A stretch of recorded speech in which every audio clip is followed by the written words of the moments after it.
Hello guys, this is your friend Shinobi Nexus 2.0 and we are back with a new fanfic. Which is what if Naruto fell into the Kaguya the gods during Chunin exam and Harem part 1. And if you enjoy this fanfic then please press the like button and subscribe to my channel for more fanfic like this. And now let's start the fanfic.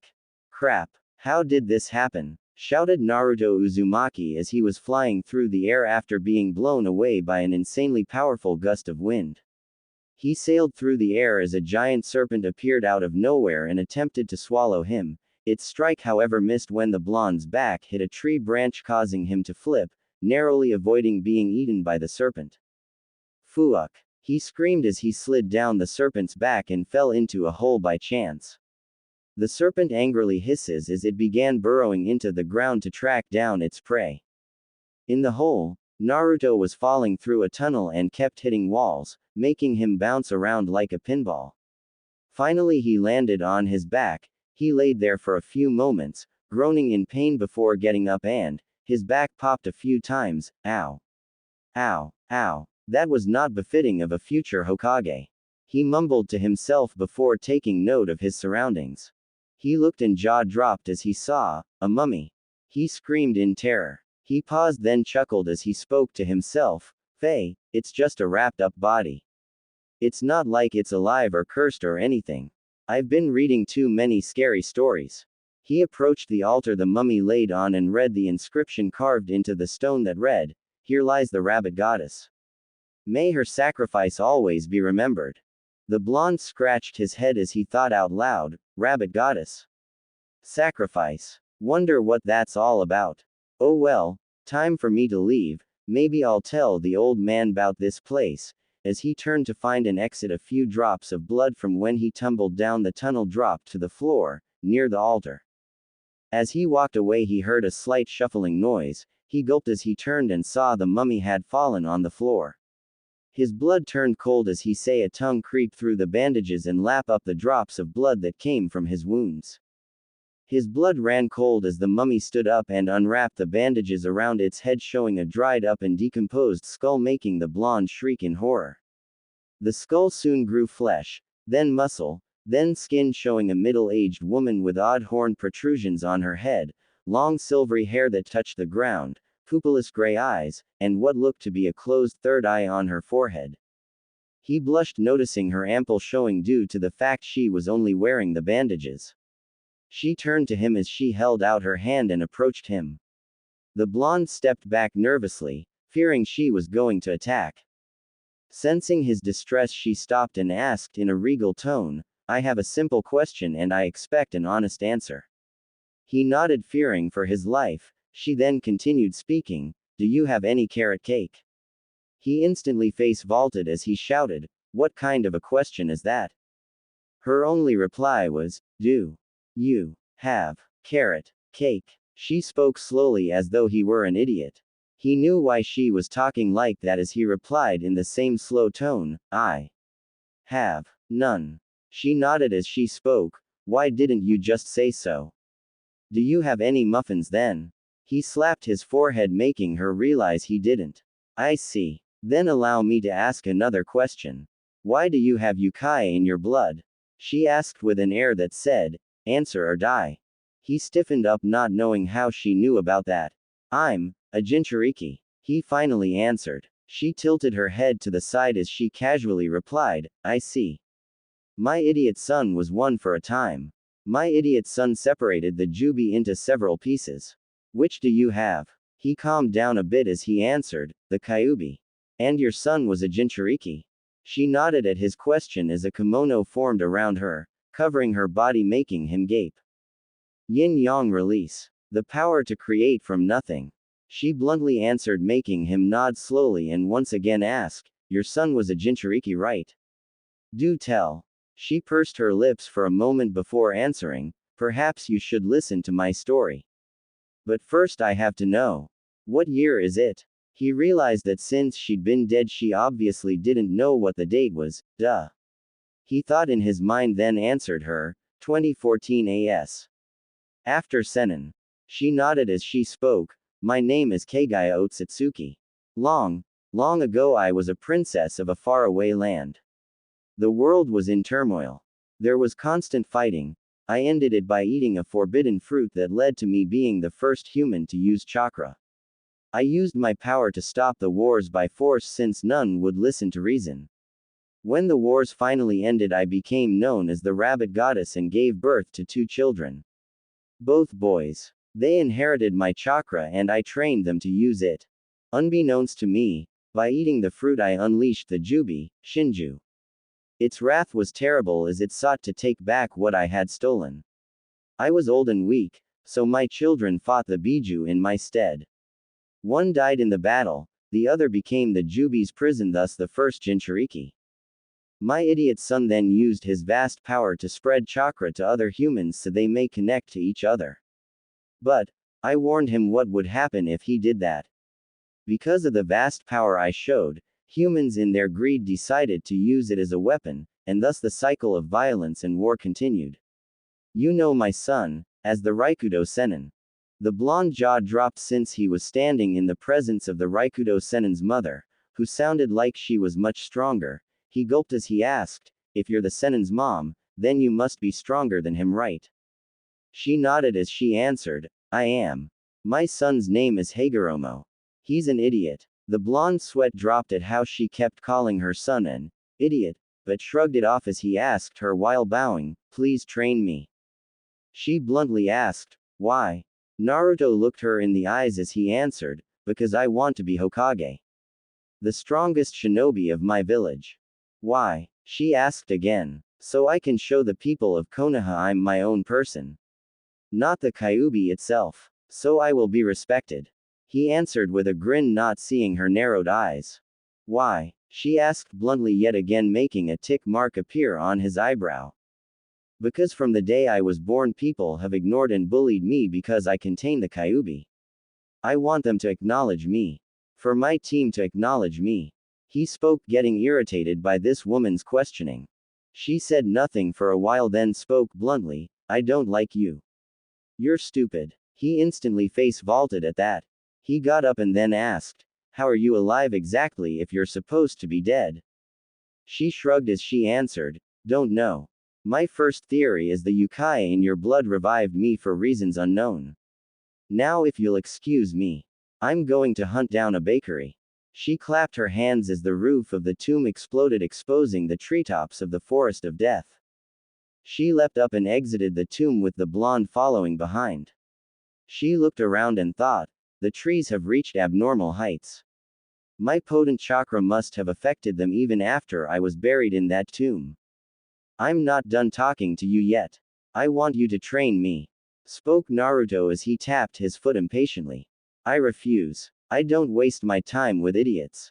She was about to leave but sensed a potent chakra signature that was filled with evil. "Hey, I'm talking to you. I'm not no idiot," he yelled at her. She turned and said, "So you are an idiot." "I said I'm not no idiot." He yelled angrily. Her eye twitched as she spoke in her usual regal voice, though this time filled with annoyance, "Did you not learn grammar? Double negative rule. The words, not, and, no, cancel each other out, so you are calling yourself an idiot. If you wish to be taken seriously, you should start with learning to speak properly." He couldn't come up with a response for that as he stayed silent for a few moments. She sighed as she asked, "Do you at least know your name, idiot?" He nodded as he answered, "Naruto Uzumaki. Future Hokage." She looked away, clearly unimpressed as she thought, "No doubt he's the reincarnation of my idiot grandchild. How disgusting." She sighed, completely forgetting the evil chakra she sensed in favor of getting away from this idiot. Before the blonde knew it, she had disappeared. Hours later. "My home," she whispered to herself after finding the Uzumaki shrine, that was actually her former home while she lived. It still contained the mask of the Shinigami, and various other artifacts sealed away and hidden. She sighed as she sat down and propped her head in her hand as she mumbled, "Time has not been kind to this place, nor my legacy. Idiot child. Idiot humans. Everyone's an idiot." She sighed. All her life she has been surrounded by idiots. Her servants from when she was both a princess and goddess, her own children, her grandchildren, even other humans. All were idiots to her. Even after death she had kept an eye on her idiot son's legacy, she was not pleased. It was all one bad choice after another. Her son Hagoromo gave the world chakra without thinking of the consequences, and about the greedy, power-hungry side of human nature. Her two grandchildren fared no better. Love to peace. What a joke. If someone raped and murdered someone close to you, would you forgive them? Would you love them? No, you wouldn't. You'd want justice. Her other grandchild's solution was power. Kaguya sighed as she had tried that, and it worked, for a time. While it had stopped the fighting, it was only temporary. A short-term solution that ultimately failed in the long run. Peace is a lie, she mumbled to herself. She sighed again for what seemed like the 100th time in a single day. Here she was, stuck in an unfamiliar time, humans still greedy and disgusting as ever, her son's legacy a disgrace, and the Biju all locked away in humans like toys. It disgusted her. This is why I hate idiots. She spoke to herself again. She glanced at the massive forest where she had exited earlier and focused her sensory powers on it. She sensed a dark malevolent chakra that was unfamiliar to her. She got up from her seat as she mumbled in annoyance, "It's better than sitting and grumbling all day." Elsewhere, Naruto had just woken up after that fight with the weird snake guy, and saw his friend Sasuke snap the arms of Zaku. Sasuke also had strange marking on his face too. Flame-like ones that kept spreading. The blonde couldn't believe that his friend was doing this. That he would do something so cruel. Zaku was on the ground passed out from the pain of having his arms snapped. The Uchiha pulled out a kunai as the blonde shouted, "Oi! Sasuke! What are you doing?" The Avenger just grinned maniacally as he replied, showing these fools the might of an Uchiha. Before he brought the kunai down he felt his hand being grabbed by an extremely firm grip. Kaguya-san. The blonde shouted, realizing who it was. The silver-haired woman nodded to the blonde since he at least had the brains to remember her name. She turned to the raven-haired boy as she spoke, "There is no honor in killing someone that can't fight back. Even if he's an enemy." The Uchiha scowled as she spit back, "Screw honor. This is about showing my power." She quirked an eyebrow as she thought, that sounded familiar. She sensed that the brat was the reincarnation of her other, more violent grandchild. "Hey, let go of Sasuke-kun, you old hag!" screeched a voice from behind her. The rabbit goddess raised an eyebrow at the old hag comment, then realized that her skin was getting wrinkled, and she started feeling weaker. "What is this? I thought that I was revived." She thought in panic, then her nose caught the scent of something, blood. Naruto's blood. Within the blink of an eye she grabbed him and started licking at his wounds. The sensual sight made everyone blush, aside from Sasuke who was growling in anger. As the goddess licked up more blood her skin returned to its younger, more healthy appearance. From that she concluded in her mind, "Damn. It would seem I need this idiot's blood in order to survive. Damn it." As she continued consuming blood the sound team took this chance to leave, though the female Kintsuchi was quite reluctant. When they vanished the Uchiha grit his teeth believing the strange woman was the reason his prey had escaped. In rage he charged at her but his face met an invisible wall that suddenly he fell flat on the ground and was being crushed. Barrier release. Crush. The rabbit goddess whispered, not amused at all by his attempted attack. "Hey, leave him alone," yelped the whiskered teen, forgetting that she was consuming his blood. She sighed as she replied, "Why? He attacked me. This is self-defense."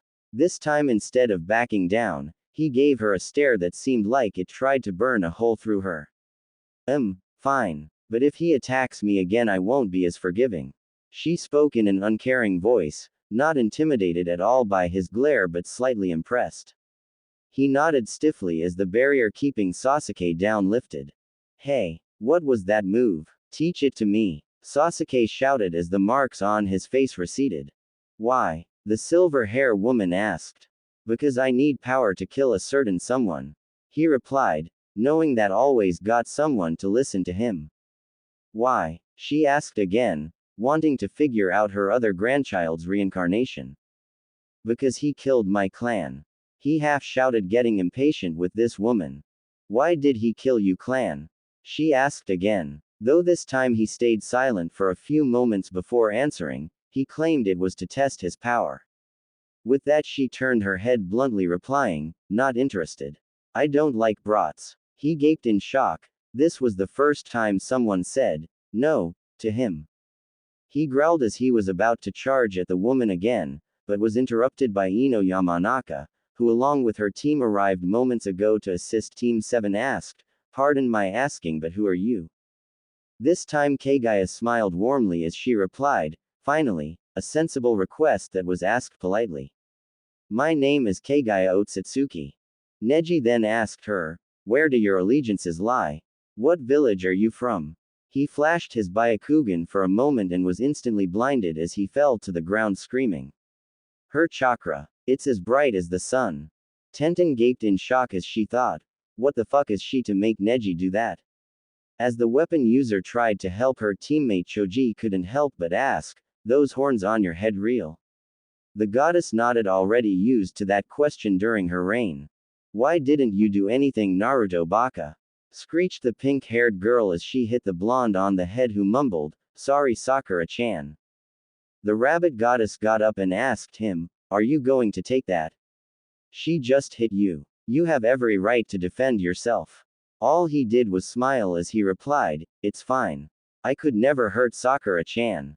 She raised an eyebrow, wondering why he was so docile about being hit.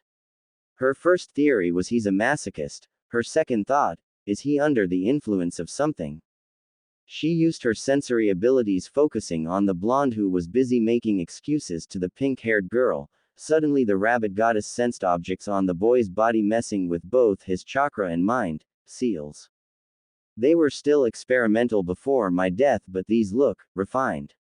Their sole purpose is to stall this boy's mental and physical growth and mess up his chakra control.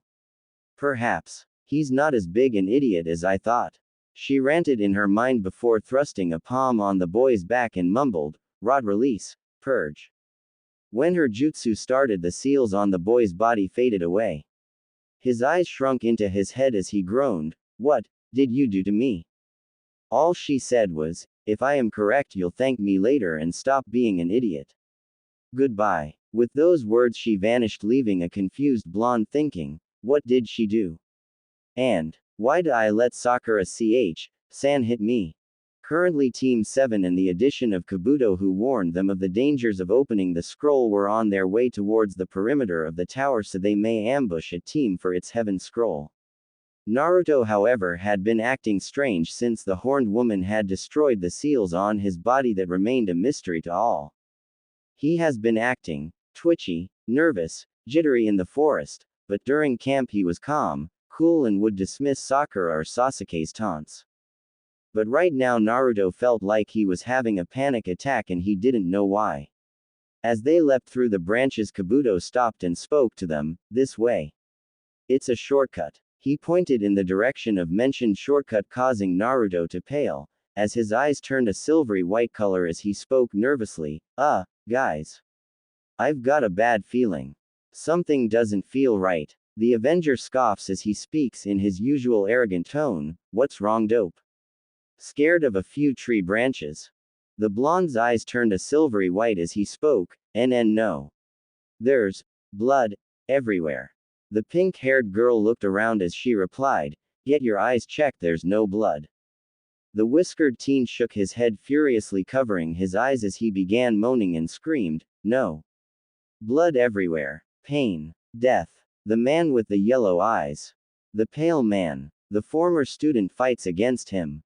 She fails. He kills her. Cuts her head off. He holds the head by its hair.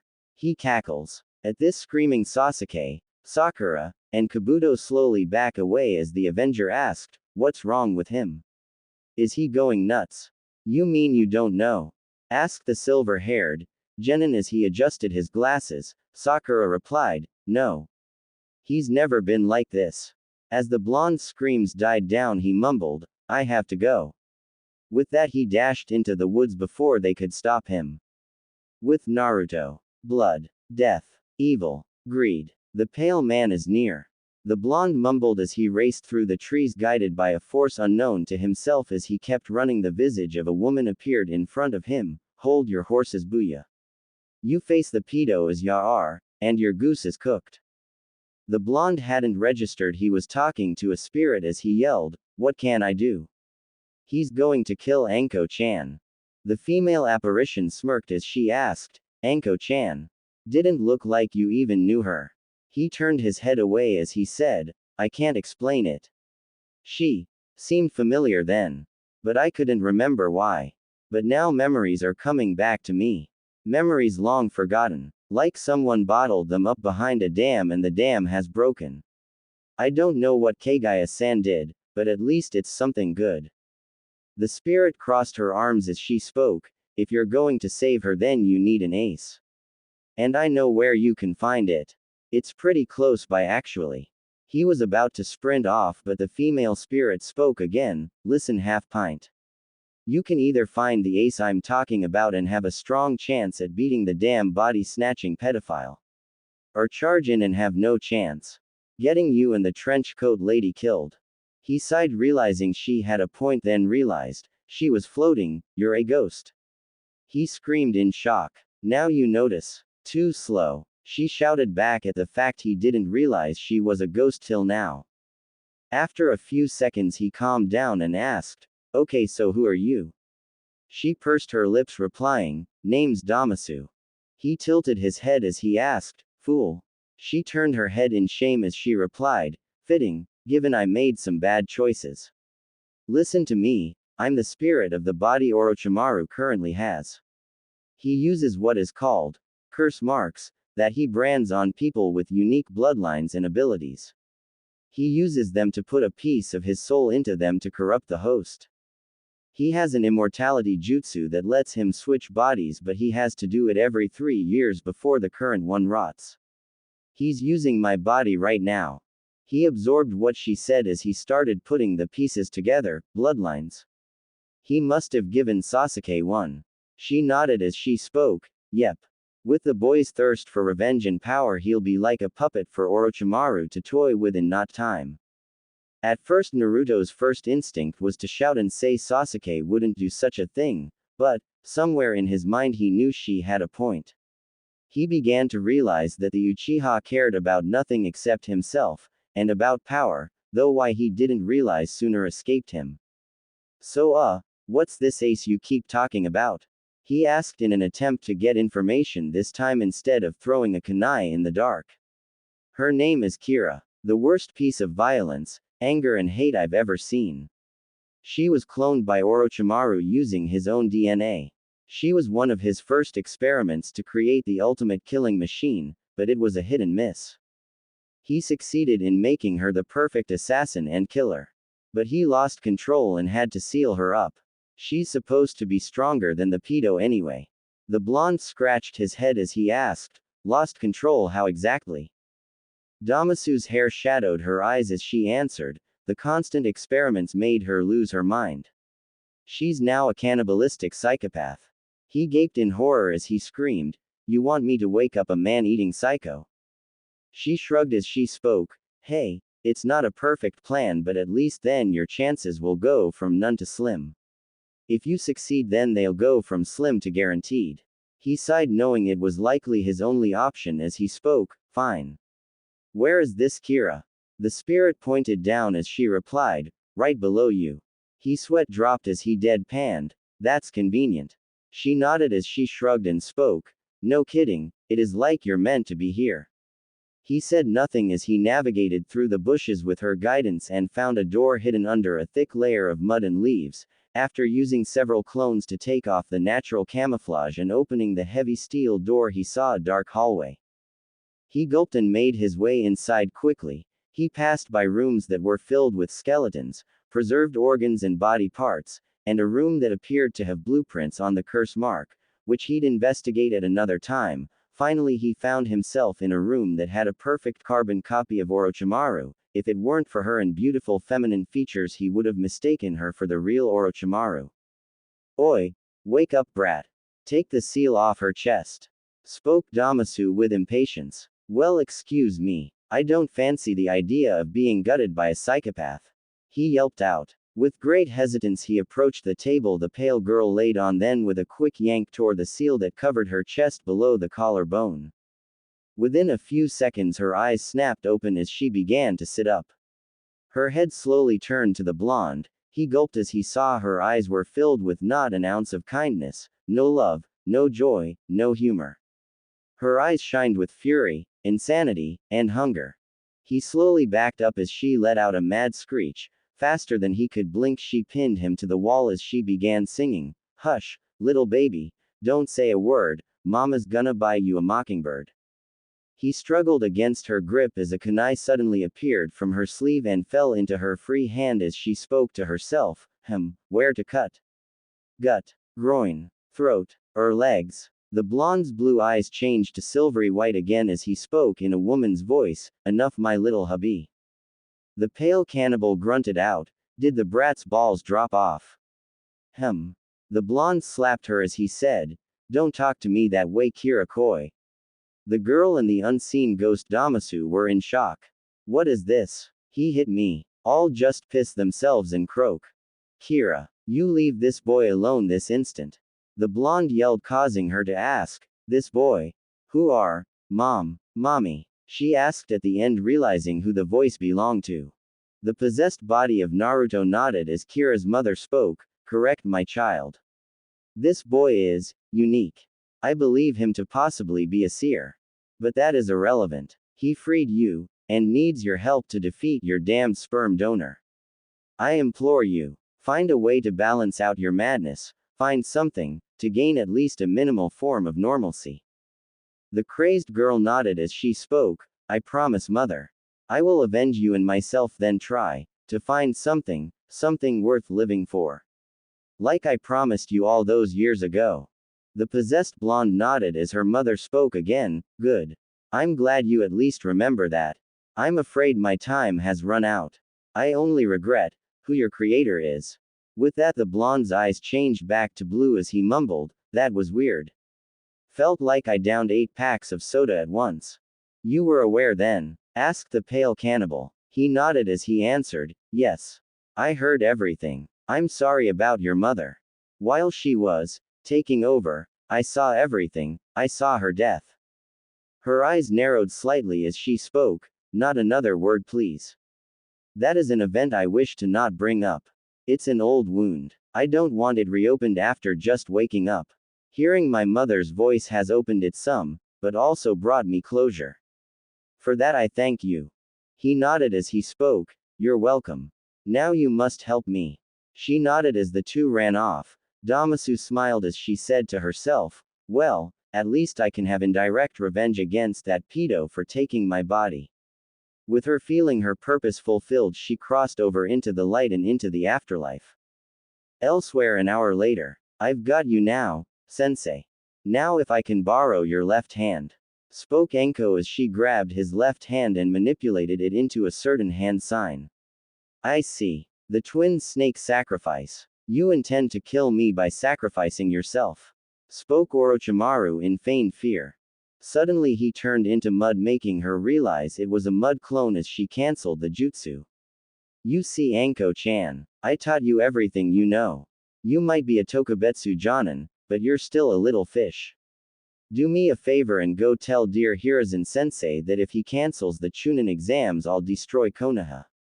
She scoffed as she said, "What's the fucking point? You'll do it anyway, you fucking pedophile asshole. I swear that when you die I'll piss on your ashes."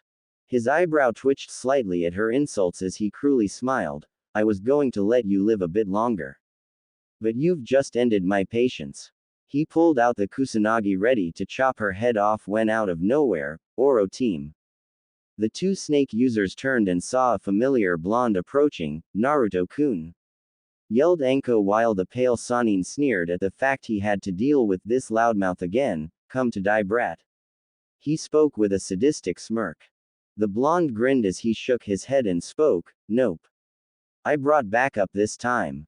The two snake users tilted their heads in confusion before the Sannin could even move. A blur kicked him in the face, sending flying into a tree.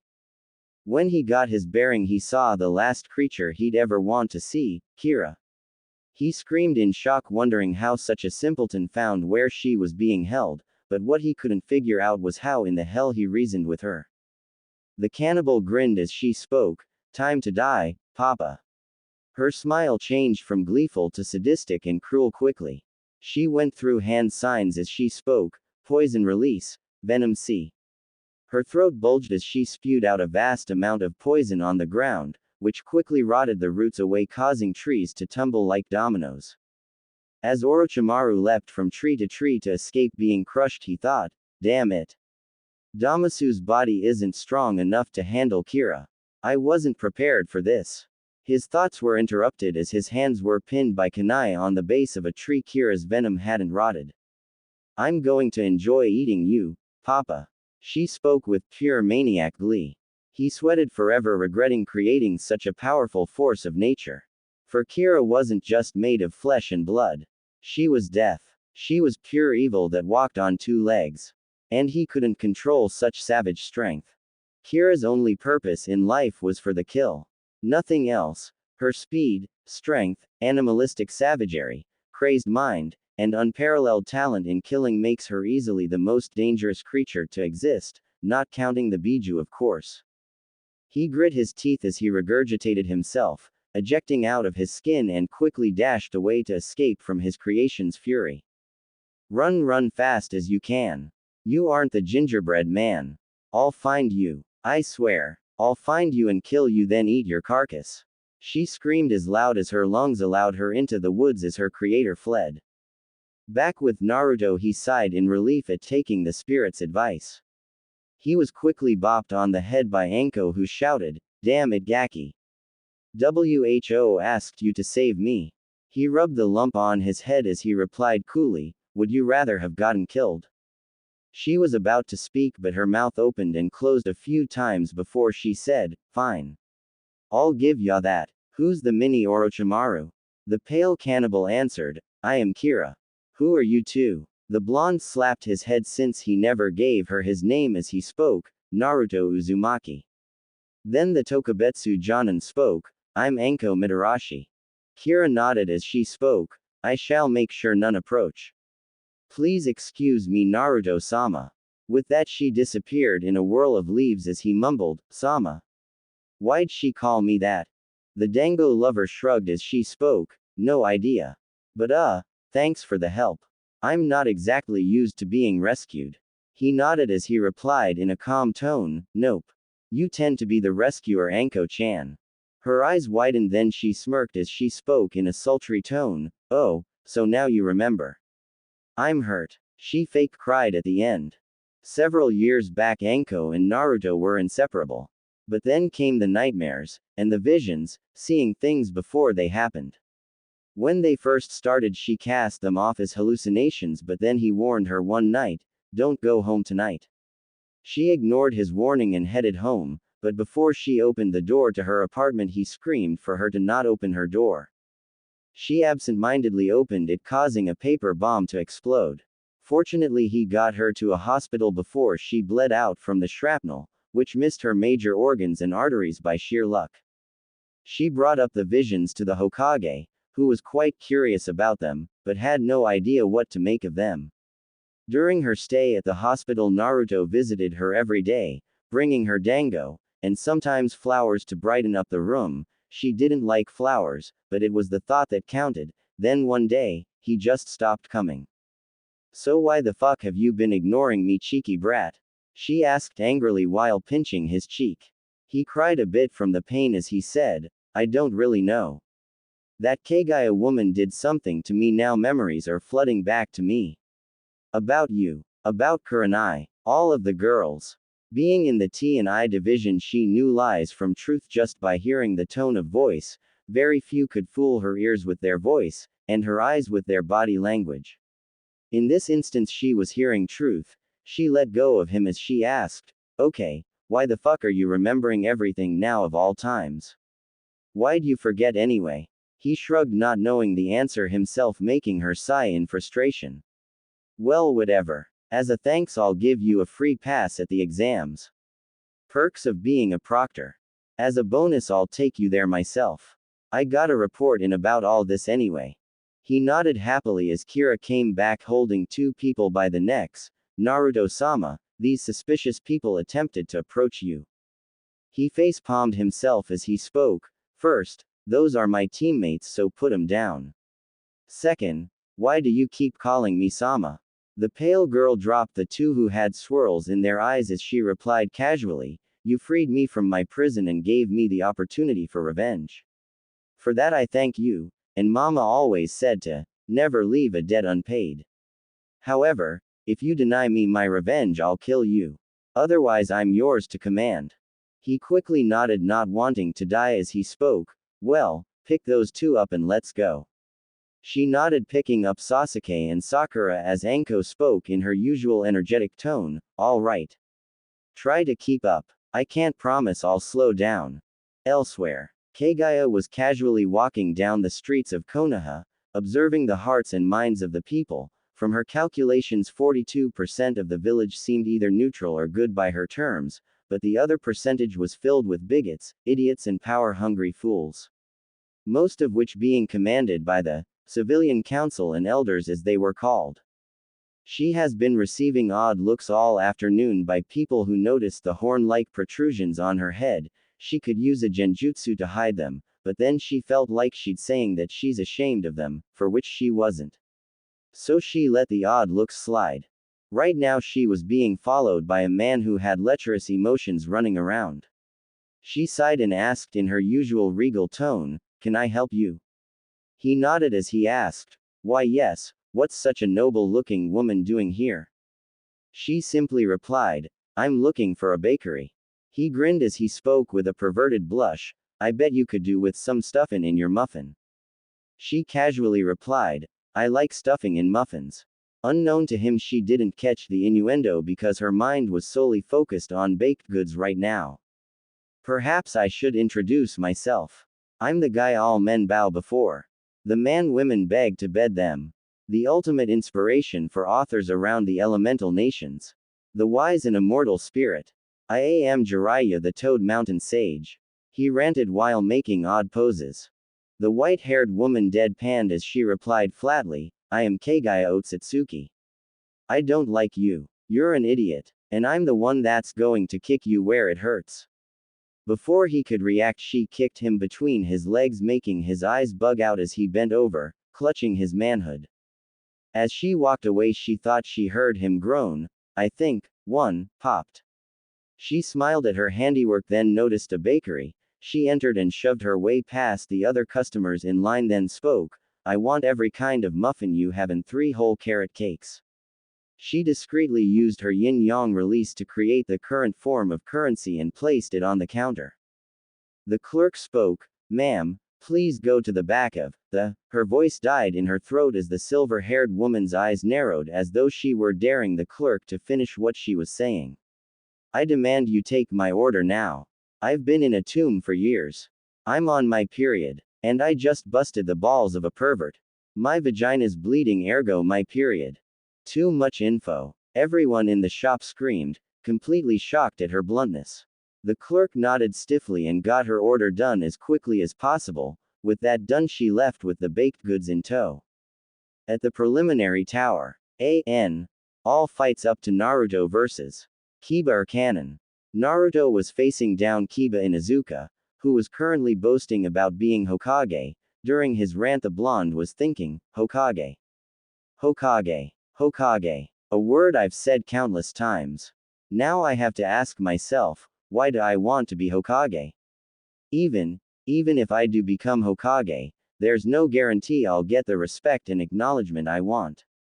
Is being Hokage my dream? Or the dream that someone else wanted me to go for? His musing was broken when Hayate said, begin. Kiba smirked as he charged at the blonde. The whiskered boy got his guard up, but he noticed time appeared to be slowing down. The visage of a hooded figure appeared as it spoke, you have a gift, child. A gift easily squandered by the paranoia and manipulation of others. Heed my advice. Do not waste the teachings of the rabbit goddess. For it is through her, you shall find both power and purpose. The figure disappeared as time returned to normal. In his shock, Kiba landed a punch on the blonde with ease. As the whiskered teen fell back, the dog ninja spoke in a taunting manner, "Tch. That's weak. Easy match for me, ya dead last." The blonde got up as he spoke calmly, "Dead last, a title given to me by my class and Sensei Aruka. You know, things have been clearer. I mean, sure I pulled pranks, sure I had problems in school, I trained and trained, but the problem wasn't my training, it was Aruka's teaching. Sure, he didn't help because he didn't want to show favoritism, but favoritism is giving help to someone that doesn't need it. I did, and Aruka-sensei didn't try to help even though he knew my problem." This confused the genin and Kira, who was hidden behind the stone hands, but the Jonin, Hokage, and Chunin knew what the boy was hinting at in his rant. Then came my team. Sasuke, a pretty boy that keeps yapping about power, power, power and killing someone. Who ignores women and treats them like the plague. Sakura, a bookworm that hasn't contributed to the team at all and fawns over Sasuke all damn day and uses me as a punching bag. Finally, Kakashi, a lazy useless sensei that only taught us teamwork and tree climbing, the latter when we were on a C rank turn A rank. Team 7 is a fucking joke. Most of the Jonin and the Hokage immediately glared at Kakashi at hearing that he only taught his team the bare necessities during an A- rank of all times. It was appalling. You know what? I'm sick of this. I'm sick of being mistreated. I'm sick of people underestimating me. I'm sick of people thinking Sasuke is the top shit when he's just a bitch boy. I'm sick of not ever being given a fair chance. He shouted at the end as his eyes changed from blue to a purple color, confusing the Jonin. Kiba smirked, not noticing the dangerous aura coming from the blonde as he spoke. "Yeah, you can talk a big game all you want, but I'm the alpha here. I'm going to show that you're at the bottom of the food chain dead last." The blonde smirked as he crossed his fingers. "Let me tell ya something, Kiba, Inuzuka and Akamaru, never underestimate me." He spoke with a grin. In Kira's hiding place, she thought, Naruto-sama's chakra is spiking. Something's welling up in his chakra network. As Akamaru, Kiba's partner, used the man-beast clone, Kiba replied to his opponent, "Oh yeah. Let's test that out dead last." Twin tunneling Fang. The two turned, charged at the blonde as they spun with their clan's trademark taijutsu technique. In the stands, Kurenai noticed that Naruto wasn't like himself at the academy, and now, he is himself. "What happened to you, Naruto-kun?" she thought. As the blonde smirked, he spoke calmly, "Let's test this out. I think it's time I brought down your ego, pal. Barrier release. Crush." The two stopped spinning as they found themselves being crushed into the ground by an invisible force. "Hey, that's the jutsu that weird lady Kaguya-san used," yelled Ino, to which her teammates nodded. Kakashi's visible eye narrowed as he thought, Sasuke mentioned that encounter. How is Naruto using that jutsu? How does it work? As the weight of the force continued pressing down, blood was seeping out both Kiba's and Akamaru's ears. Finally Hayate spoke, "Enough cough. Winner is Naruto, cough Uzumaki." The blonde released the jutsu as he walked up the steps. He wondered, how did I know to use Kaguya-san's jutsu? And those things I said, I felt as if they were my own. And not something I recycled from someone else. He shrugged as he headed up the steps, wondering if his questions could be answered by the rabbit goddess. He wondered if she could answer how he used her jutsu, how he can see spirits, and how he can see premonitions of future events. He sighed, not knowing how to even find her. For now, he'll just revel in his victory. Back on the other side of the arena, Gaara was thinking, he's not like before. He's different. I wonder, will he make a better challenge than the Uchiha? Unknown to the redhead, in his mindscape the Aikibi was stirring uncomfortably, already sensing the kind of chakra the blonde had. That power. It's like the Oba Sans. If he's connected to her, Kami help those that get in that kid's path. Kaguya sat silently at her home, the Uzumaki Shrine, as she ate the carrot cake and muffins she bought, while sipping lemon tea. She looked at her reflection in her teacup as she mumbled to herself, "Everyone is an idiot. Even me." Centuries ago she used the infinite Tsukuyomi to cast an eternal genjutsu on all life so that there would be no more war, however it proved a mistake. In her attempts to keep the Shinju tree from absorbing the people connected to it, she made sure to add her own chakra to supplement and keep the people from dying. Which to her horror, caused the people to mutate into white humanoids with green hair called Zetsu. She realized that she had failed and ended the genjutsu by making a deal with the Shinigami.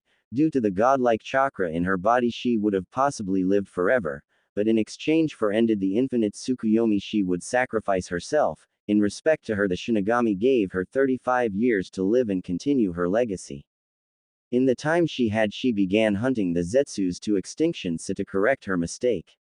Slowly her days turned sour for her life was depleting, she needed an heir to carry on and find a new solution. Then she met a young Ronin that sought peace as well after leaving his daimyo due to an unneeded clan war. He was strong, handsome, charming, and had a strong sense of justice.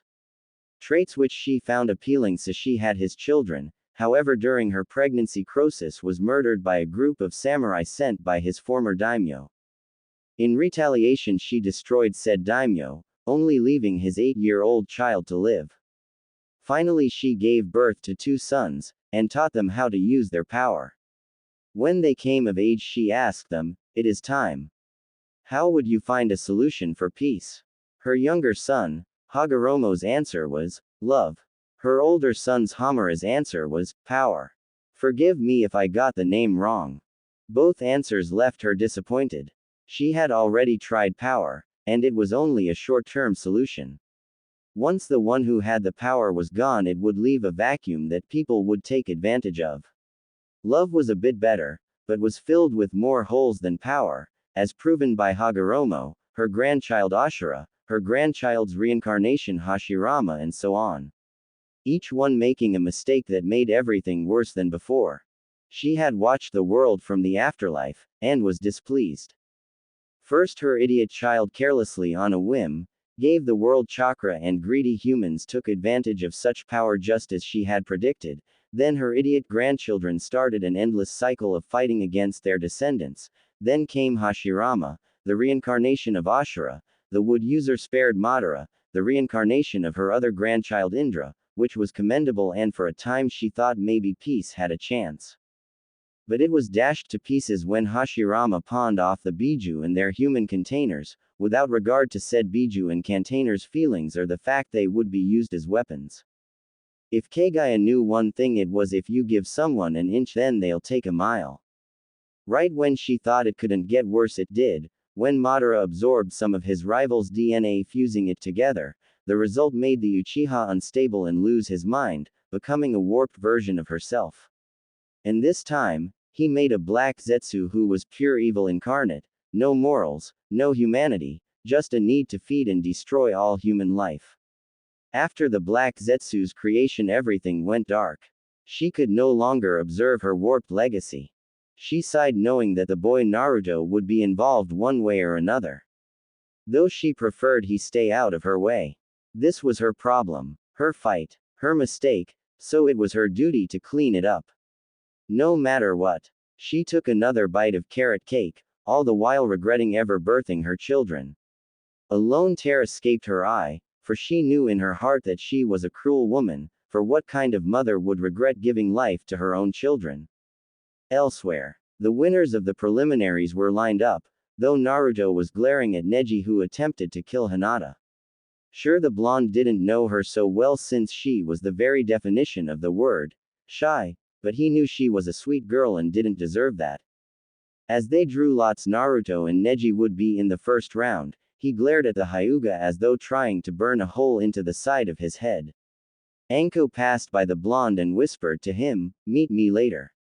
Me and Kurenai wanna talk for a quick spell." He discreetly nodded to the snake user. As she walked away, she nodded to her best friend, Kurenai, who nodded back, getting the message. From the stands, Kakashi's visible eye narrowed as he wondered what Anko said to the blonde. As the Hokage talked about the month-long break, the only thing on Naruto's mind was the hooded figure he saw telling him to not waste Kaguya's teachings. He couldn't help but wonder who or what it was underneath that cloak, but it didn't feel normal. After the Hokage dismissed them, he approached Anko and Kurenai, the former known as the Snake Mistress, and the latter the Ice Queen of Konoha and Genjutsu Mistress. Anko was casually munching on some dango while her friend glared at the blonde asking, "Naruto Uzumaki, why did you forget your best friends?" He felt 2 inches tall under her piercing gaze as he replied, "I don't know how, or why, but from what I understand someone sealed up my memories." Her eyes narrowed slightly, but she could tell he was telling the truth. She wouldn't put it past someone to try and manipulate the boy due to his status as a Jinchuriki. So we're looking for someone that's got knowledge on sealing. That leaves only a small handful of people. Fewer with motive, spoke Anko as her expression became serious. The red-eyed Kunoichi nodded in agreement as she crossed her arms and began speaking.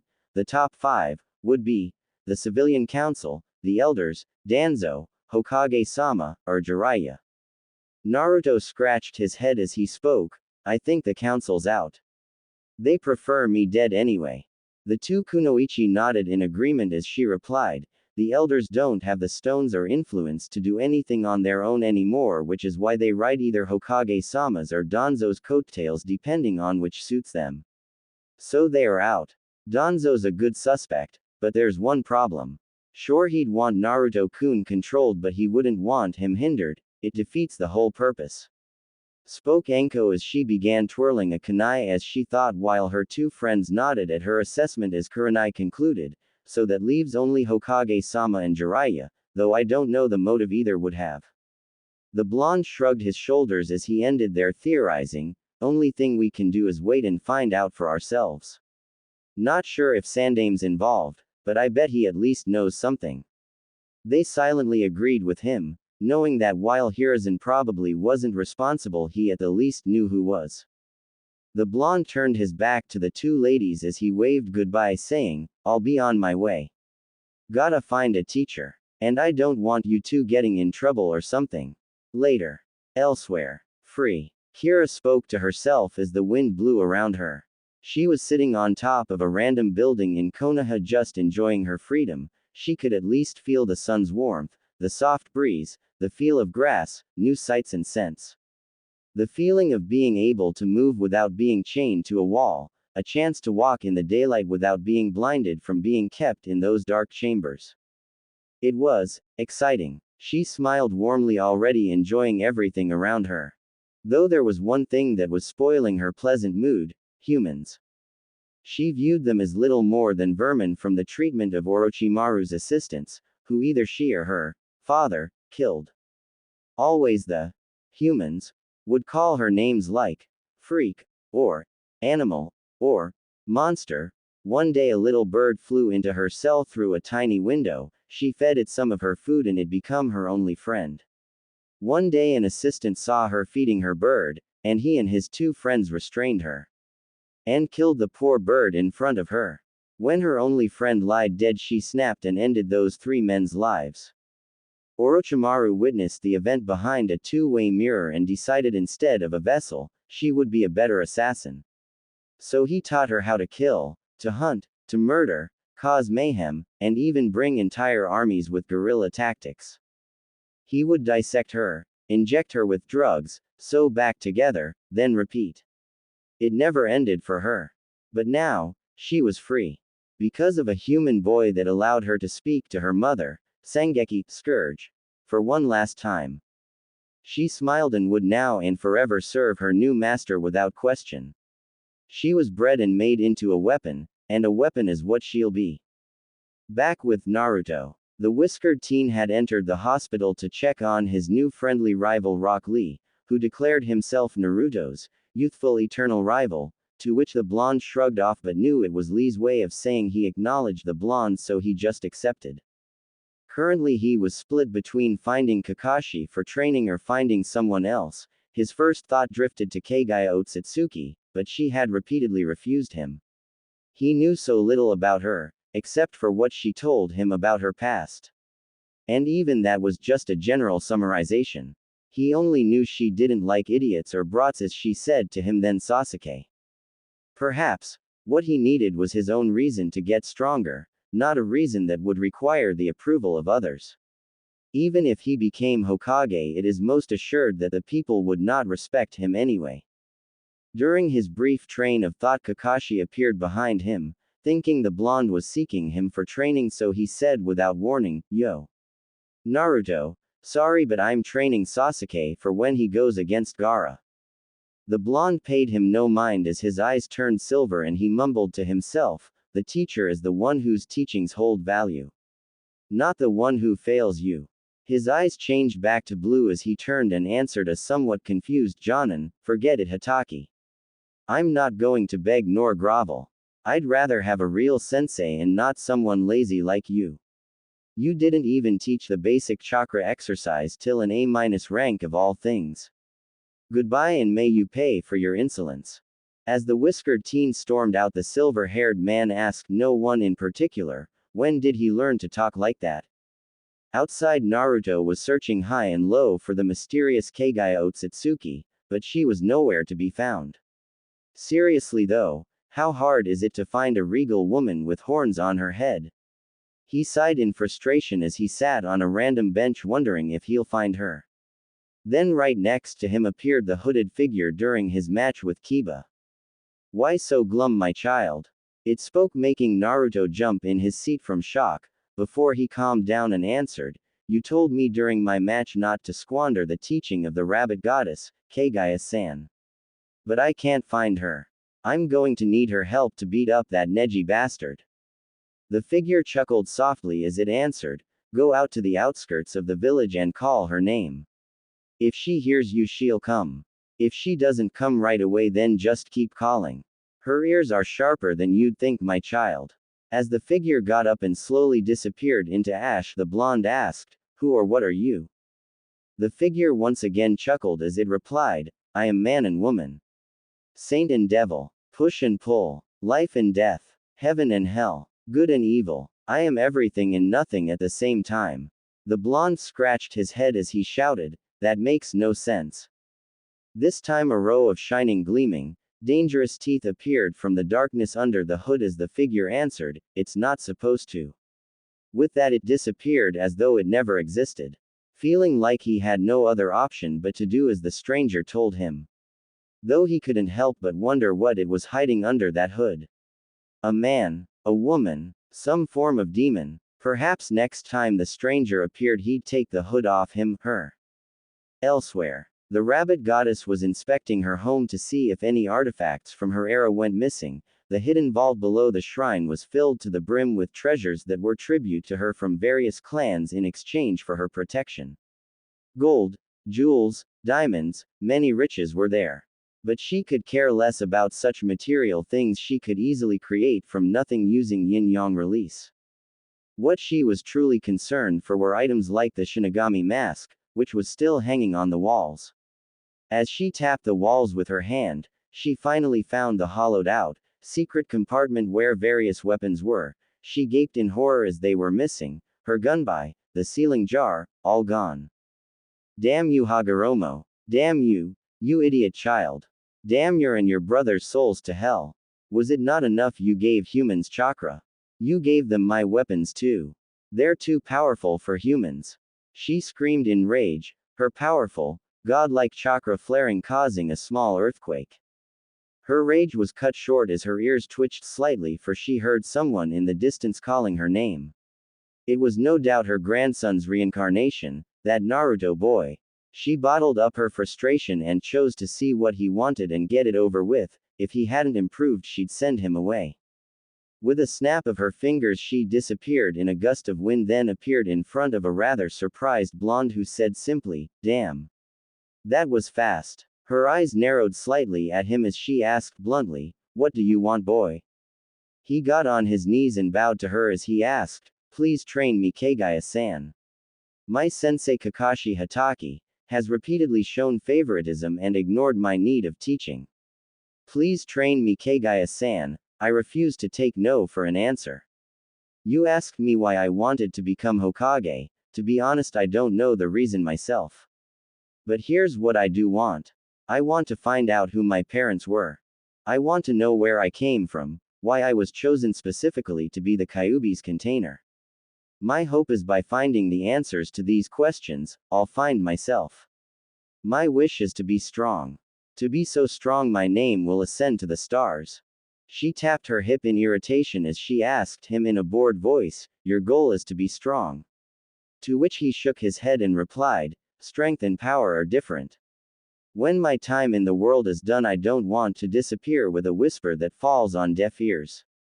I don't want to die a nobody. My goal is to become a legend.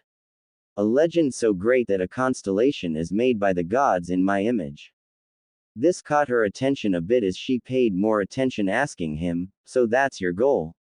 In order to do that, you'll need to perform a great deed. What is it you'll do? Do you think you can conquer all obstacles in your path?" This time he got up and smiled at her as he replied, "I don't want to conquer anything. I just want my dues and justice. That's it." Her eyes widened ever so slightly as the visage of her lover from so long ago appeared behind him. A lone tear escaped her eye before she used one of her slender fingers to wipe it away before speaking in her regal tone, "You have matured much more over the course of the past day. Very well, I shall train you. But be warned, my training is very harsh and at times life-threatening. If you fail, your chances of dying will increase exponentially." He nodded in agreement, making nod back as she spoke, "Then we are in agreement.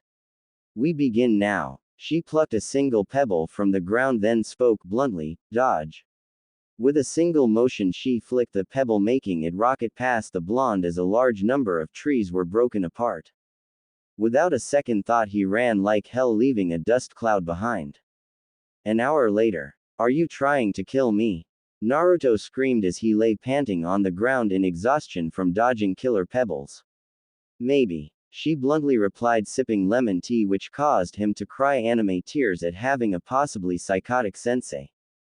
"So why'd you agree to train me anyway?" he asked, wondering what changed her mind. She took a bite of carrot cake, swallowed, then spoke, "You wised up considerably and reminded me of someone I once knew." He nodded, accepting that answer since he wasn't sure if it was a good idea to pry. She set her teacup down, then asked as she poured more tea, "What have you been taught so far by this Kakashi fellow?" "Tree climbing, and teamwork exercises," he answered curtly, to which she raised an eyebrow, asking, "And?" All he could do was shrug his shoulders, answering, "That's all." She did a spitake on her tea, tapped her fingers on her small table, then asked, "Do you know any jutsu at all? A decent taijutsu at least?" He felt like he was shrinking under her questioning as he replied while drawing circles on the ground, "Transformation, substitution, and shadow clones. And I don't really have a specific taijutsu style." The rabbit goddess was appalled by his lack of training as she asked one last time, "Can you at least tap into Amiko's chakra?" "Who?" was his only intelligent reply. The silver-haired woman's eyebrow twitched as she thought to herself, "I've got a long way to go with this one. A very long way. This boy had better pray my patience isn't tested." A month later. Naruto bowed to his sensei wearing a monk's cloak while holding a shakuho and a katana on his hip as he spoke, "Thank you for your training, Kaguya-san." She nodded stiffly, then replied in her usual blunt manner, "A month is a very short time. Though you've progressed well, I imagine you can handle any competition in these exams, though don't for a moment think you're ready to fight those who are both older and more experienced. You've still got a long way to go." He smiled as he kissed her hand in respect before saying, "All the same, I thank you for your help. And I look forward to more training from you." She nodded, then spoke bluntly, "Beat up Indra's reincarnation." He nodded as he replied back, "Was planning on it. We'll celebrate my promotion over ramen and carrot cake." She smiled slightly, already feeling a certain kinship to the boy. As the blonde walked away, she whispered to herself, "Perhaps he's the one we've been waiting for, Croesus. Perhaps he's the one." End chapter 3. Omake. Kaguya has a problem. Kaguya was walking down the street carrying 4-carat cakes and several bagfuls of muffins when she passed by a certain shop. She slowly turned around and saw a strange box, making her speak to the box. "What are you doing in there, stranger? Surely it's cramped in there. Today there's a very large chance of rain that could come any second now," spoke the woman in the box. "Rain. It's clear as can be. Not a cloud in the—" She was interrupted by a clap of thunder as rain poured from the sky, making her jaw drop in disbelief. She broke the glass as she started shaking the box, screaming, "Are you a seer? How have you predicted the rainfall? Speak to me." In the background, a child asked her mother, "Mommy, why's the weird lady screaming at a TV? She acts like she's never seen one." The day of the Chunin exams had finally arrived. Neji stood in the center of the field awaiting his opponent. All the while the Hyuga had an arrogant smirk on his face as he believed that the Uzumaki was too cowardly to show his face. In the stands there was a very large space. Due to a certain white-haired woman sitting in the center of the stands alongside a black-haired and pale girl that had a very freakish likeness to a certain Sanin. Kaguya was given a bag by Kira and asked about the contents. "What are these puffy things?" To which Kira answered, "Popcorn." The rabbit goddess took one and curiously inspected it, then popped it in her mouth. As she chewed, she commented, "Tastes quite bland." The pale cannibal also ate one and realized, "Needs butter," she said as she pulled out some popcorn butter from a bag. As the popcorn was buttered, Kaguya held a brightly colored can as she asked, "What's this?" To which Kira answered, "Soda. You drink it." The white-haired woman's eye twitched in annoyance. Ever since she had re-entered society, she's been rather off. There were so many new things that were never here during her time. There were new foods, new tools, new sights, sounds and smells, and all this technology escaped her. She still had yet to figure out the box that Naruto called the television. It still eluded her how people could fit inside the box, people that could predict the weather, and put on plays of all sorts. And there was that time she encountered that fire demon. Mini flashback. Kaguya was in Naruto's apartment kitchen investigating everything that caught her attention. Currently she was poking and prodding at some form of machine that was attached to his wall. She pushed something and it made a beep sound, prompting her to keep pushing it to continue making the strange sound. All of a sudden it burst into flames, making her cry out, "A demon! Die!" She sent a blast of water at it, causing a massive explosion. It was this scene that Naruto entered in on as he asked, "Why, is there a hole in my wall? And where's my damn stove?" The violet-eyed woman turned to the hole and replied, "There was a fire demon." He face-palmed himself as he replied, "That wasn't a demon. It was my stove. An oven. We use it to cook food." She tilted her head to the side as she spoke, "In my era, we cooked our food over a wood fire." His eyes narrowed, making her sigh and say calmly, "I apologize for destroying your property, my student." She snapped her fingers, causing a hammer, nails and boards to appear in her hands as she started repairing the hole in the wall, making the blonde ask, "Can't you just use that yin-yang release to fix this?" She kept hammering the boards together as she replied, "I could. But I don't believe in using shortcuts unless needed. As an apology, I'll teach you something good, the Raikudo no Ken." Flashback end. She found Naruto to be a most excellent student. He was the kind that needed to learn through trial and error, and through hands-on training.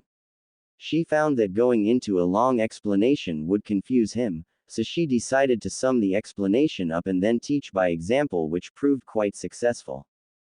Plus Naruto taught her about all the new things in this era, and when he wasn't around, Kira did her best to try to help the rabbit goddess get used to the new era. Back in the arena, the current Proctor Genma sighed. He had nothing against Naruto, but rules were rules, so he began to speak. Due to his absence, Naruto Uzumaki, he was interrupted by a voice that yelled out, "Has just arrived." Everyone looked up and saw the blonde flying through the air. When he landed, he casually twirled a shakuho, then spoke, "Yo. Naruto Uzumaki is here to kick and take names." From the stands, the rabbit goddess sighed. While she had made him take things much more seriously with her training, he still acted a bit immature at times. Though when she commented this to him, he commented back and quote, "Look who's talking. The rabbit goddess who's got an obsession with carrot cake." She still never understood why people called her rabbit goddess, as she scratched at the base of her horns.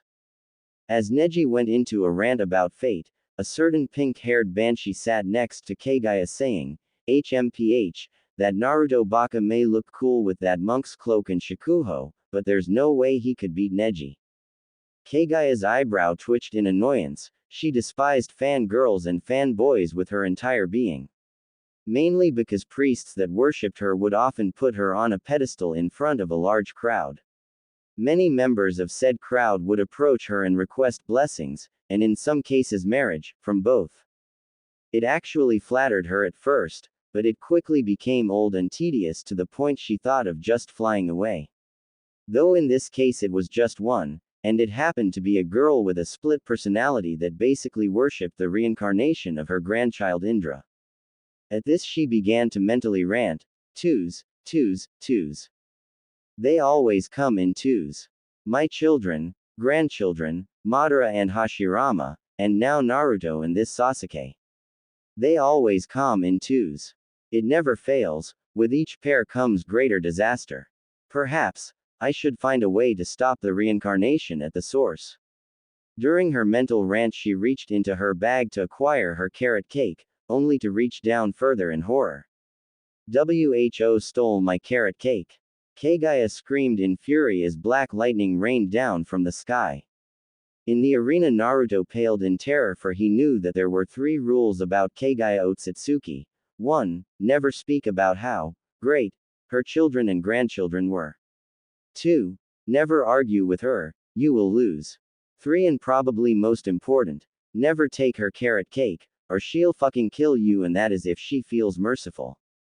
The violet-eyed woman slowly turned and spotted Sakura munching on her carrot cake, and furthermore Naruto Baka is such a moron and, og. She screamed in pain as Kaguya snapped the banshee's wrist and muttered angrily, "You took my cake, so I'll take your hand." The rabbit goddess twisted Sakura's wrist at a full 360 and with a sharp tug ripped it off. As blood sprayed from the stump on Sakura's wrist, a Chunin grabbed her and rushed her to the hospital. She snapped her fingers, making one Iruka Yumino appear next to her as she shoved some Ryo coins into his hand and demanded, "Go to the nearest bakery and get me a carrot cake. You have exactly 15 minutes. If you aren't back within that time, I'll kill a person in this stadium at 1-minute intervals until you arrive. Now get going. I didn't come to watch my prized student compete only to have my damn cake stolen." With a sharp kick she sent the Chunin flying before he could protest. Up in the Hokage booth the Sandaime Hiruzen was thinking, who is this woman? Her chakra. It can't be human. The Kazekage thought with a small bead of sweat running down his forehead, this woman's chakra levels are enormous. Far surpassing even a Biju. I must make her my vessel, after Sasuke-kun of course. In the arena Naruto sighed as he spoke, seems we've dragged this on for too long. Let's fight. The Hyuga smirked as he replied, yes, let's, whore son. In the stands Kaguya and Kira had dark smiles stretch across their faces with both thinking, he's dead. What? Did you just call my mother? Asked the whiskered teen as his eyes flashed red. The Hyuga merely spoke arrogantly, a whore of course, what else could she have been to create a fool like you? Who was and will forever be a dead last. The blonde cracked his knuckles as he thought, this mustn't register on an emotional level. As he sized up Neji and recalled his patterns of attack during his match with Hinata in the prelims, he thought, first, distract target. The blonde grinned as he flared his chakra slightly to stun the Hyuga, which succeeded as he sent a strike to the blonde's chest.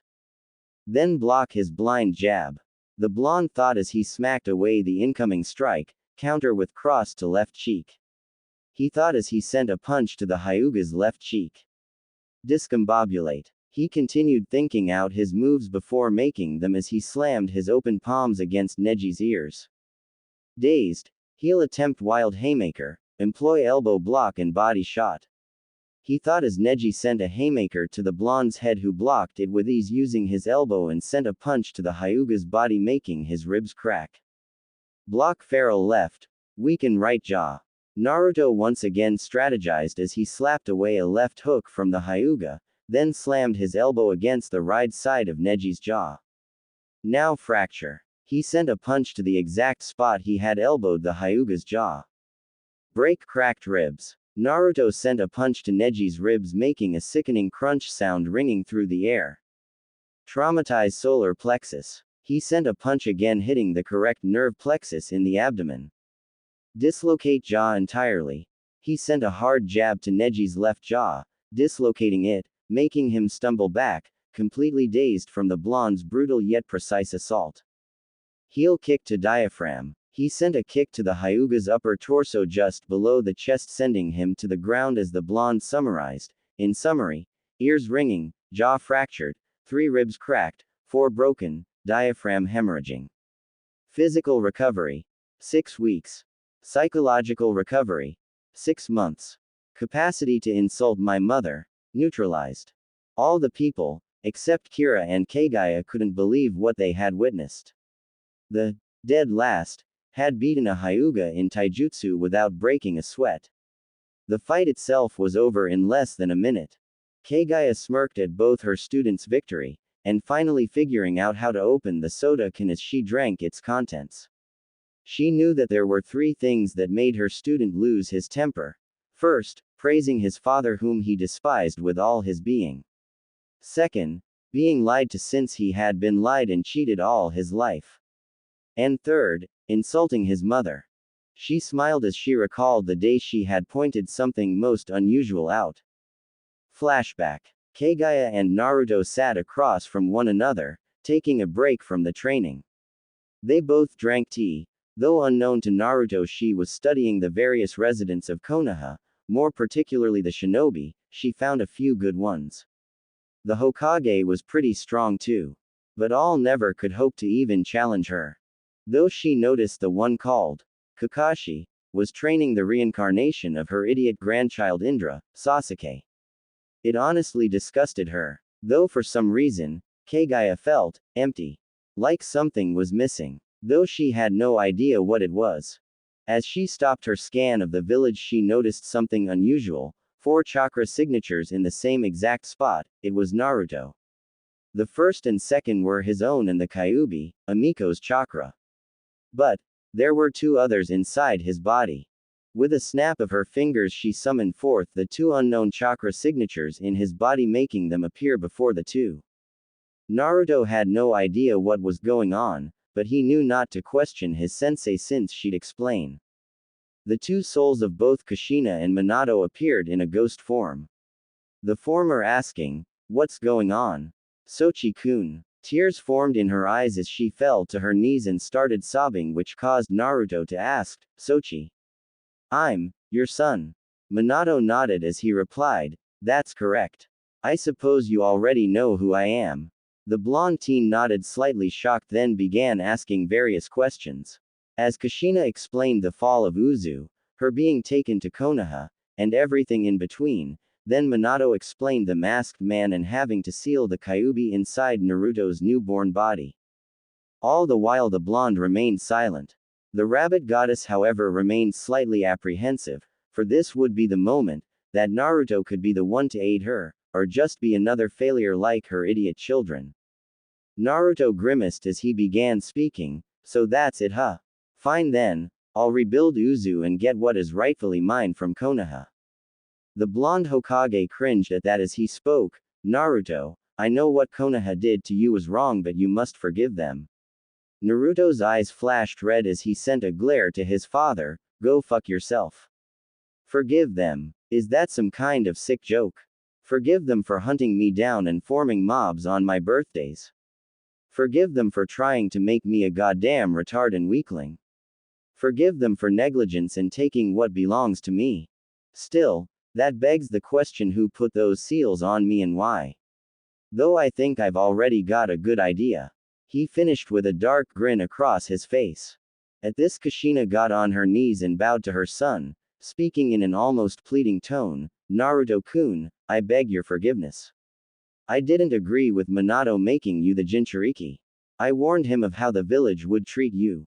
If I could have, I would have taken the Kyuubi gladly for you. It is a mother's duty to protect her child. In the long run, I failed. I won't make excuses, and I'll accept whatever punishment you deem fair. Kaguya shed a lone tear down her cheek, for this was a true mother who would do anything for her child. A pit developed in her stomach, for she was the opposite of the red-haired woman. The rabbit goddess held no love for her children at all, because of Hagoromo's childish squandering of chakra to humans, giving them more ways to kill each other and wage war. And her grandchildren for starting the cycle of war between their clans. Her other son Hamura, she knew not what became of him, after the fight with the Shinju, though, it was all a blur to her at that point for reasons unknown. Naruto stared at his mother as he spoke. I don't know what to say. In one of her few tender moments, Kaguya approached and placed a hand on his shoulder as she spoke softly, then don't say anything. Minato stared suspiciously at the strange woman and commented, "You're the one who's corrupting my son, aren't you?" The white-haired woman stared blankly at him before replying, "HMPH, I don't need to resort to such tricks. Besides, your son became like this on his own after I removed those seals." The blonde Hokage glared at her as he spoke with clear irritation. "I don't know why, but I'm sure those seals were there for a good reason. No child of mine would be focused on revenge." This made the red-haired mother leap to her feet and scream, "So you approve of Konoha doing that to our son?" The blonde Hokage slowly backed away from his wife, but Naruto spoke, "Enough. Ka-san, I forgive you. But you, too, san, are an idiot. I'm sure the seals were there for a good reason. Sounds to me you care more about the village than family." Before he could protest, the rabbit goddess cut him off. "I've heard enough." She pulled out the Shinigami's mask from her kimono and wore it for a moment, summoning the death god himself, who grabbed Minato and devoured his soul before disappearing again. The two Uzumaki's jaws were on the ground at that, for she had an artifact that could summon the Shinigami himself without the sacrifice needed. "Who are you?" asked Kushina with wide eyes. The white-haired woman rubbed her temples, knowing this would be a long day. End flashback. After explaining her origins, Kushina volunteered to remain in the seal with the Kyuubi, Amiko, despite being offered a new body. Kushina mentioned she felt she wasn't ready yet. Naruto accepted that answer, though Kaguya was skeptical. But it wasn't really her business, so she placed the redhead back inside Naruto's seal. As Neji was carried away by the medics, Naruto yelled out, "Who's next? I'll take him on." The yelling made most of the crowd sweat drop at his antics, though Kaguya knew that it was mostly his fighting instinct that was talking right now. The rabbit goddess' ears twitched as her sharp sense of hearing caught the conversation between the Hokages, and she was not pleased with where it was going. Once again it was talk of playing favorites to that brat Sasuke. She was very tempted to go up there and make the old man disqualify the brat, if only to spite her grandson's reincarnation, but she chose not to when she heard something interesting. It would seem the matches were being shuffled slightly. In this case, Naruto would fight Gaara after the other matches, meaning that the Uchiha would fight last against her student. She smirked at this. Not only would her student get a worthy opponent from Gaara, but he would also be able to beat the Uchiha boy as well.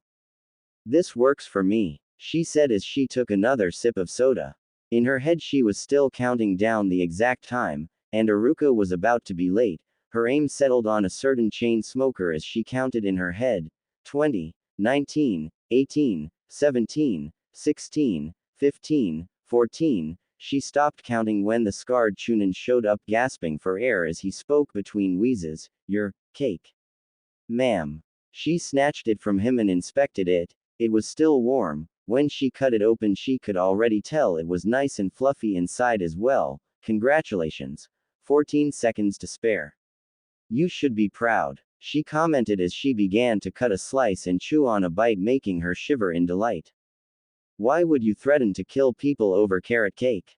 Iruka yelled in anger, causing the rabbit goddess to reply bluntly, "Because it's what I wanted." Everyone that heard her jaw dropped and screamed, That's all. The Chunin teacher was about to protest further but found a tanto pressed against his neck. It was the pale snake-eyed girl who spoke in a chilling tone. Go away, or I'll cut through your neck until I feel bone. He slowly backed away from her as the tanto slipped back into her sleeve. My student found a good one. I like this Kira girl, thought the violet-eyed woman as she offered a slice of cake in thanks to the yellow-eyed girl who accepted.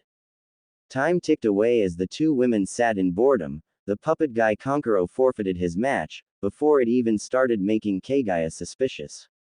Then came the battle of wits between Shikamaru and Tamari. The boy might have forfeited, but in both women's opinion he had won anyway. The violet-eyed woman sensed a few females approach as she asked without turning, "What is it you want?" The one wearing the trench coat replied, "Chill lady. Mind if we sit with you? You've got the best seats."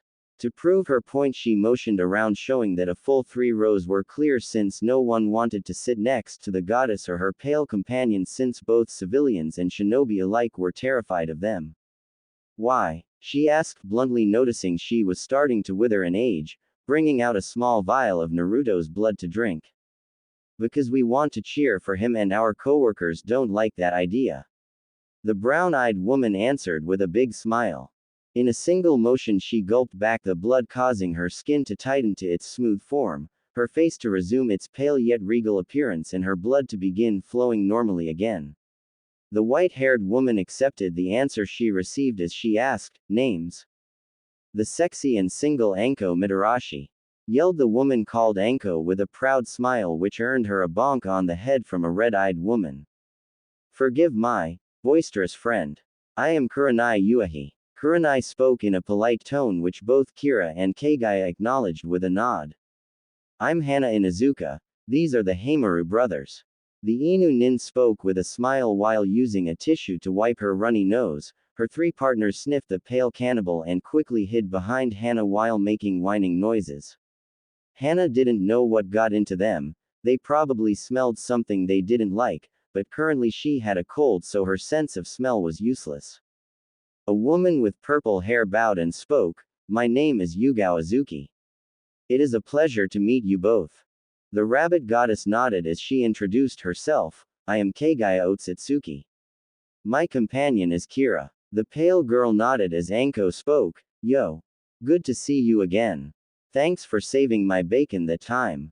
A question mark appeared above Kira's head as she replied, "Bacon? What bacon? You have any?" The Dango lover sweat dropped as she wondered if this girl understood figures of speech. In the arena, Naruto was stretching, waiting for the Proctor Genma. Gaara had a confused look on his face as the Aikibi spoke in a nervous tone, "Watch yourself, boy. This guy was trained by Oba-san.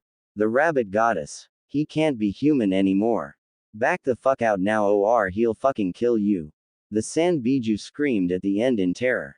For once Gaara ignored Shukaku as an evil grin appeared on his face.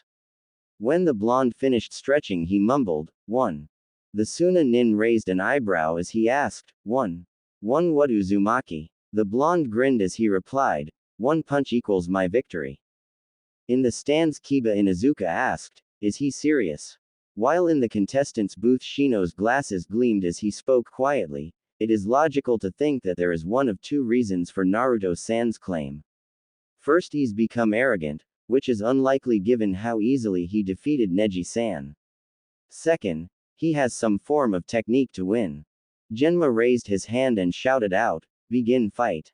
Without warning, a spear of sand shot towards Naruto, who smirked as disappeared from view, then reappeared behind the red-haired Jinchuriki, whispering to him, "Time for the Raikudo no Ken." Before the redhead could turn, the whiskered teen hit his back with an open palm, then, P.